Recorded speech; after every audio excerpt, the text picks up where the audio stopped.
بسم اللہ الرحمن الرحیم الصلاۃ والسلام علیک یا رسول اللہ۔ قربانی کس پر واجب ہے؟ ہر بالغ مقیم مسلمان مرد عورت مالک نصاب پر قربانی واجب ہے۔ مالک نصاب ہونے سے مراد یہ ہے کہ اس شخص کے پاس 52.5 تولے چاندی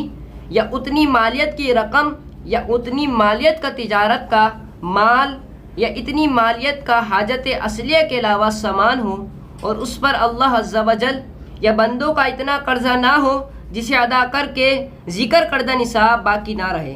فقہاء کرام فرماتے ہیں حاجت اصلیہ یعنی ضروریات زندگی سے مراد وہ چیزیں ہیں جن کی عموماً انسان کو ضرورت ہوتی ہے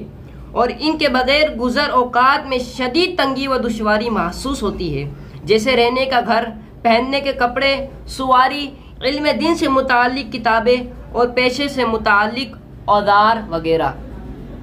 اگر حاجت اصلیہ کی تعریف پیش نظر رکھی جائے تو بخوبی معلوم ہوگا کہ ہمارے گھروں میں بے شمار چیزیں ایسی ہیں کہ جو حاجت اصلیہ میں داخل نہیں، چنانچہ اگر ان کی قیمت 52.5 تولہ چاندی کے برابر پہنچ گئی